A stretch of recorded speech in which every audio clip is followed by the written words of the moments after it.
You have to be like water. Learn to be like water, adaptable, fit into any vessel, have a sense of calm, have a sense of patience. But ambition is extremely important. And I don't just say this to girls, I say this to boys and girls.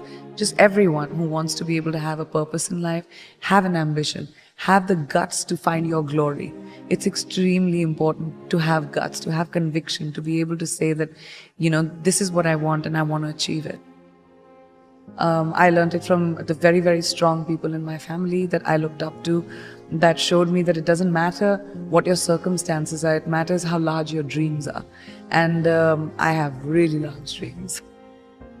There's something about knowledge.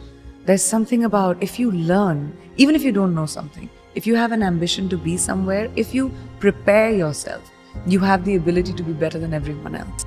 I like to be prepared for everything, even if it's an interview, even if I'm going for a red carpet, even if something is trivial to someone. Honesty is very important in relationships, whether it's with friends, whether it's with family, whether it's with your loved one, whether it's in a romantic relationship. I think being real to what you really are feeling is very important. And a lot of people don't have the guts to do that because we are always pretending to be a certain way so that we can maintain a relationship. But I think the healthiest relationships happen when you have the ability to call out someone and say, well, that's not right, or I don't feel a certain way and you're wrong or you're right, and to be able to talk about it. It takes taking that cloak of being careful about your emotions off, but that's very important. I really feel like you are defined by, every time you're defined by what you do next, not what you left behind. There's no point of doing the same thing over again. I try not to do the same thing over again. You have to take risks. Risks are so important in evolution. Playing it safe, yeah, you can have an existence, but you'll never be someone who's a trailblazer. My dad was extremely sensitive, but he was also like my biggest champion. The one thing that I learned from him was the hustle. He always taught me that don't be afraid of the failure. What you do next after failure is what will define you. Everyone fails. It's going to happen to you, it's going to happen to me, it's going to happen to everyone. Instead of sitting on your hands and saying, I can't do it again, find the courage inside of you and saying, what can I do differently? How do you look back into your mistake and say, all right, that was a mistake. Great, not doing that again. That's something I really learned from my dad. My parents never wanted me to have a what if in my life. What if I had done it? What if I had tried that? So they always supported me. They said, no matter what you do, whatever mistake you make, have the confidence to come and tell us. Because even if you kill someone, my dad, I remember him telling me this, even if you kill someone, come and tell me, I'll help you find the body. I'll help you bury the body, but then I'll take you to the cops too. So you'll always have to have courage of conviction. We spend our entire lives trying to figure out who we really are, and then we change. And then we figure it out, and then we change again.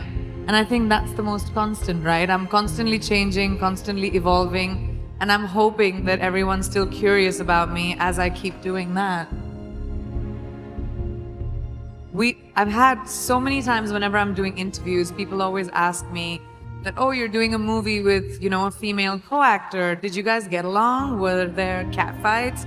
But when it comes to boys, they say, oh my gosh, that looks like a bromance and everyone got on so well. So I feel like over time, because women had the lack of opportunity, we were pitted against each other because there were only 5 opportunities, 5 places a woman could be hired. And so we were elbowing each other out to get to that one spot. So the crux of the problem is the lack of opportunity for females. And the more opportunity we create for each other, the more sisterhood will grow. We're 50% of the world's population. We need to be represented in every field like that. We need to be empowered by each other, by the people who are in positions of power, by putting us in positions of power. So I realized many, many years ago that the more I champion women in my own small way, maybe I'll be able to create a world around me at least, where, women run the show, because we kind of do it really well. We just aren't given the opportunity enough, Yes! When I was very young, I started working when I was 17 years old.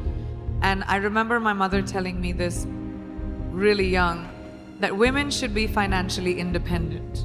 It doesn't matter who your father is, it doesn't matter who your husband is going to be, it doesn't matter who your brother is, it doesn't matter who the man in your life is. You need to be responsible for your finances and be financially independent.